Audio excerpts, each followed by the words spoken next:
शहजाद पूनावाला या रिजवान अहमद या अनुराग भदौरिया क्या सुरेंद्र राजपूत क्या अमीश देवगन थोड़ी उधर कुछ गाड़ के डाल सकते हैं? 100 साल पुराना इतिहास, 500 साल पुराना इतिहास, 1000 साल पुराना इतिहास मिट सकता है क्या? मिटा दिया इतिहास थाईलैंड से। थाईलैंड का राजा आज भी राम के नाम पे जाना जाता है, यह सत्य है। मिटा दिया क्या इतिहास? कौन सा इतिहास मिट जाता है? अमित जी, कहा जाता है, कहा जाता रहा अयोध्या में ओवैसी कहते थे ये राम की मां ने कहां जना प्रभु राम को, यह कहा गया, ओवैसी ने कहा अपने कार्यक्रम के अंदर। लेकिन राम तो वहीं पैदा हुए थे अयोध्या के अंदर, और कहा गया इस देश के अंदर 50 साल मुकदमा चला श्री राम प्रभु का।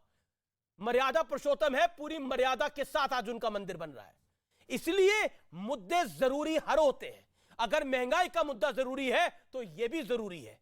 और मैं आपको याद दिला दूं 1990, 91, 92 में भी जब यह कहा जाता था कि यह बिल्कुल फालतू की बात है, उसके बाद आपने देखा आंदोलन बना, उसके बाद आपने देखा किस तरह से स्थितियां बनी। इसलिए कुछ चीजों पर सार्थक रूप से चर्चा जरूरी है। रिजवान अहमद, मुद्दों को दबाने के लिए भारतीय जनता पार्टी ये सब कुछ क्रिएट करा रही है, हिस्टोरिकल कोई वैल्यू नहीं है। अमित जी, जो लोग ये कहते हैं कि भाजपा मुद्दों को भटकाने के लिए ये सब करवा रही है, अगर उन्होंने जब वो सत्ता में थे मुद्दों की फिक्र कर ली होती, जिन मुद्दों के नाम पर आज वो मातम कर रहे हैं, तो ना मोदी प्रधानमंत्री होता और ना योगी यहां का मुख्यमंत्री होता। पहली बात तो वो कम से कम ये बात ना करें, कोई नई पार्टी के लोग करें तो समझ में आती है।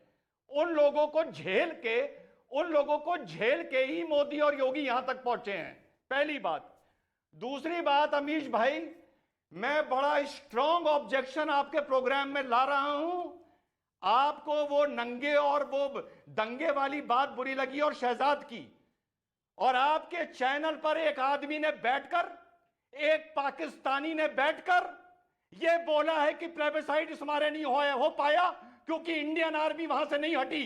वो आदमी आपके शो में क्यों है और कैसे है, मैं ये आपसे सवाल नहीं पूछ सकता, पर ऐसे आदमी को उठा के बाहर फेंकिए आप। देखिए, आई हैव स्ट्रॉन्ग ऑब्जेक्शन। हर आदमी नहीं, you can have a strong objection. पहली चीज नहीं, ये गलत है। You can have a strong objection. नहीं बोल सकता, ये कोई हिंदुस्तानी नहीं बोल सकता, ये सिर्फ पाकिस्तानी बोल सकता है, कोई हिंदुस्तानी नहीं बोल सकता, कोई नहीं बोल सकता।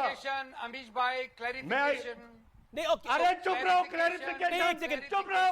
बड़े होगे क्लैरिफिकेशन देने के लिए तुम जाहिल आदमी, बिल्कुल दो कौड़ी के, तुम क्या क्लैरिफिकेशन दोगे? तुमने भारत की कश्मीर की लड़ाई का मजाक उड़ाया है।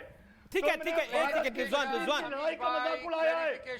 तुमने जो भाषा बोली है वो क्लैरिफिकेशन। अच्छा, let him clarify. Rizwan Ahmed आदमी आपके शो में रिजवान अहमद, आपके सवाल कई सारे हो सकते हैं, आपके सवाल कई सारे हो सकते हैं, लेकिन उन्होंने अपनी राय रखी और प्लेबिसाइड को मैंने भी ऑब्जेक्ट किया, और यहां पे किसी पॉलिटिकल पार्टी ने भी उसको सपोर्ट नहीं किया, beat Congress, beat SP, beat Bharatiya Janata party. और मैंने उसी टाइम ऑब्जेक्ट किया। ये सही वाक्य नहीं था। Okay, Atiqur Rahman, you want to give a clarification, you are free to give your clarification. 40 second, then Anurag Bhadauria on screen. Clarification. Hold on. दोनों, मैंने कहा था, दोनों आर्मी वापस नहीं गई और जवाहरलाल नेहरू साहब ने गलत बोला था, तुमने गलत बोला था, दोनों आर्मी नहीं, तुमने गलत बोला था, तुमने गलत बोला था। जाहिल आदमी जब वो बोलता है तो अपनी जहालत वाली बकवास करता है चैनल के ऊपर। की आर्मी बाहर जाएगी, बड़ा जाहिल आदमी। मैंने अपनी एक सेकंड, अतिकुर रहमान को 30 सेकंड का मौका दे दीजिए। All audios down. एक सेकंड, रिजवान अहमद, आपने अपने वक्तव्य को रखा। अतिकुर रहमान, मैं आपको 30 सेकंड का मौका दे रहा हूं, अपनी बात को रखिए। Atiqur Rahman 30 second, then Anurag Bhadauria and Rizwan Ahmed. Okay, and Shahzad, I am coming to you.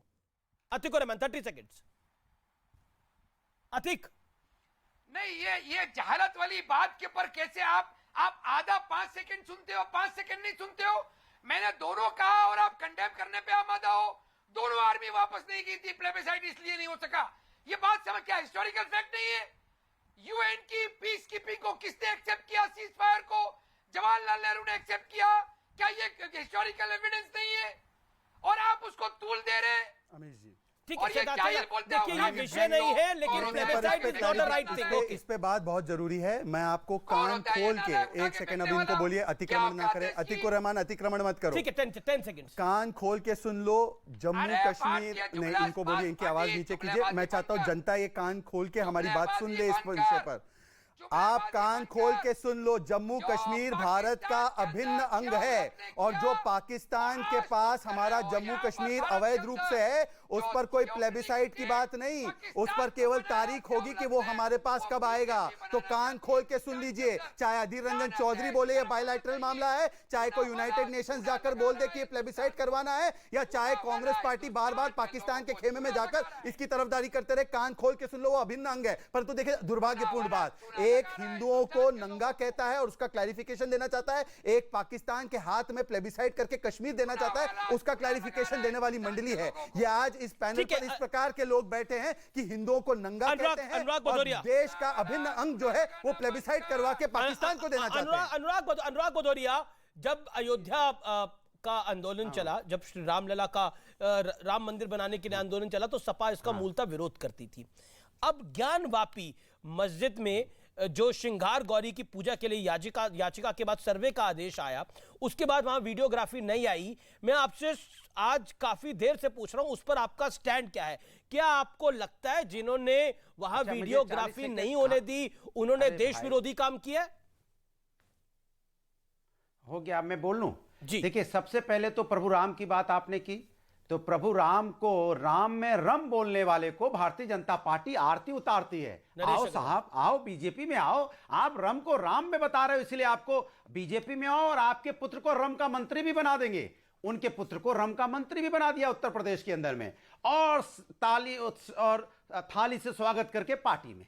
एक बात। दूसरी बात, एक साहब है कहते हैं प्रभु राम दशरथ के बेटे नहीं। अरे भैया, क्या बात आपने कह दी। आइए आइए आइए, आपको कैबिनेट मंत्री का दर्जा दिया जाएगा। निषाद साहब कैबिनेट मंत्री के दर्जा हैं, वो प्रभु राम की बात कर रहे हैं। सोचो, जो कह रहे हैं प्रभु राम दशरथ जी के बेटे ही नहीं है, आओ तुमको मंत्री पद देते हैं। तुमने क्या बात कह दी, इतना बड़ा अपमान किया, इसलिए मंत्री पद मिलेगा तुमको। एक कहते हैं प्रभु राम रम में बसते हैं, आइए तुमने इतनी अच्छी आप बात क्यों कही है, देखिए, तुमको तो आप पार्टी में मानते शामिल हैं ना, करते हैं, आप और तुम्हारे मानते बेटे हैं ना, को नरेश हम अग्रवाल रम ने का मंत्री बना गलत देते बात हैं। कही थी। आप मेरा ऑब्जेक्शन है, सुनिए, आप प्रभु राम और रम को आपने कम से कम यहाँ पे 5 बार ही बोल दिया है।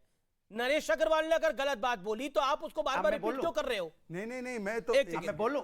हाँ, बोलने मैं दीजिए। बोलूं? जी। चलिए, मैं बोलवा बोलूं, दीजिए। ये आज बीजेपी में है ना करने भाई, आए हैं। ये प्रभु राम की बात करने वाले लोग हैं ना, तो ये भारतीय जनता पार्टी जो प्रभु राम के बारे में गलत बोलती है, उनको अपने पार्टी में शामिल कर लेती। ठीक है, क्यों? मैं जवाब कि इनको दूं? प्रभु राम से मतलब नहीं है, मैं इनको जवाब दूं? धर्म से मतलब नहीं है, धर्म की राजनीति से मतलब है। आस्था का राजनीतिकरण करना है। आस्था के माध्यम से आस्था पे कैसे शहजाद, आपकी बात मैं आपको मौका दूंगा, लेकिन अनुराग आपकी बात सही है कि बीजेपी को धर्म से मतलब नहीं है, इनको राजनीति से मतलब है। थोड़ी देर के लिए मान लेते हैं, सही है ये बात। अनुराग शांत, ऑडियो डाउन करिए। अनुराग जी सवाल सुनिए। आपकी बात को मैं मान रहा हूं, अनुराग आपका ऑडियो नहीं जा रहा, शांत हो जाइए। मैं मान रहा हूं आपकी बात कि आप कह रहे हैं कि बीजेपी को, थोड़ी देर के लिए मान रहा हूं कि बीजेपी का जो मतलब है वो सिर्फ धर्म की राजनीति से मतलब है।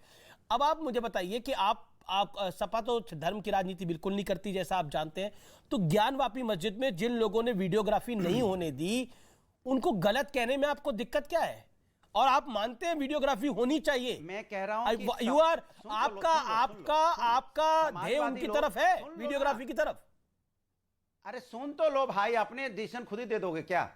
समाजवादी लोग संविधान और न्यायपालिका को मानने वाले हैं। कान सवाल खोल के का सुन ले, जवाब भारतीय जनता पार्टी के जो प्रवक्ता बैठे हैं, कान खोल के सुन लो। समाजवादी संविधान और न्यायपालिका अरे ये को नहीं मानने कान वाली खोल के पार्टी है। सुनने की किसी को हिंदुस्तान जरूरत, के मैं संविधान और आपसे जो न्यायपालिका सवाल का पूछ रहा हूं वो सम्मान कान करने खोल वाली के सुन पार्टी है। लीजिए। जो क्या हिंदुस्तान के ज्ञानवापी, संविधान और न्यायपालिका को कार्यान्वित नहीं कर पाती सरकार, इसका जवाब ऐसी दूं। सरकार का कुछ कहना धिक्कार चाह रहे है हैं? सरकार को। 5 सेकंड इनका ये तो सरकार जवाब दे सिर्फ दूं। राजनीति करती अब है। दे दीजिएगा, मैं आपको मौका आगे मौका दे रहा हूं। संविधान ठीक है, शहजाद सम्मान करना नहीं, सरकार का ठीक है। काम होता है। 20 सेकंड। आज ये जो सरकार का काम संविधान, होता अरे है कि सुन लीजिए ना, न्यायपालिका इनकमिंग जो ऑन कहा है रखिए, वो काम करे। इनकमिंग ऑन लेकिन रखिए, सरकार आउटगोइंग वो काम बंद नहीं कीजिए करना 2 मिनट चाहती के लिए। है। सरकार राजनीति करना चाहती है, इनका सरकार इनकमिंग ही बंद राजनीति का रहता है, प्रोपेगेंडा हमेशा खड़ा करना इनकमिंग चाहती इनका है। ऑफ रहता सरकार है। यह माहौल ये बनाना आउटगोइंग चाहती इनका है। फ्री अगर आप माहौल खराब कर रहे हैं, माहौल खराब कर रहे हैं, अच्छा ठीक है, मैं जवाब अगर आप माहौल बना भी रहे हैं, माहौल खराब भी कर रहे हैं, ठीक है ठीक है ठीक है। देखिए, लेकिन अभी तक आपके जवाब नहीं अब तक आया। मेरा जवाब आ जाता है। अगर ये हाँ। देखिए एक सेकेंड अनुराग को ऑडियो डाउन करिए। इन्होंने कहा कि ये संविधान की बातों को हमेशा Quick reply. मानते हैं, तो आज इनसे पूछ लीजिए कि 3 तलाक के कानून का समर्थन करते हैं कि नहीं करते। और दूसरी बात, ये कह रहे हैं ना बार बार राम जी के बारे में इतनी अच्छी अच्छी बातें कर रहे हैं, मैं तो बहुत खुश हूं आज केवल एक बात पहले शुरुआत में कह दे कि जिन्होंने राम भक्तों पर गोलियां चलाई उनके ऊपर क्या सजा होनी चाहिए। ओके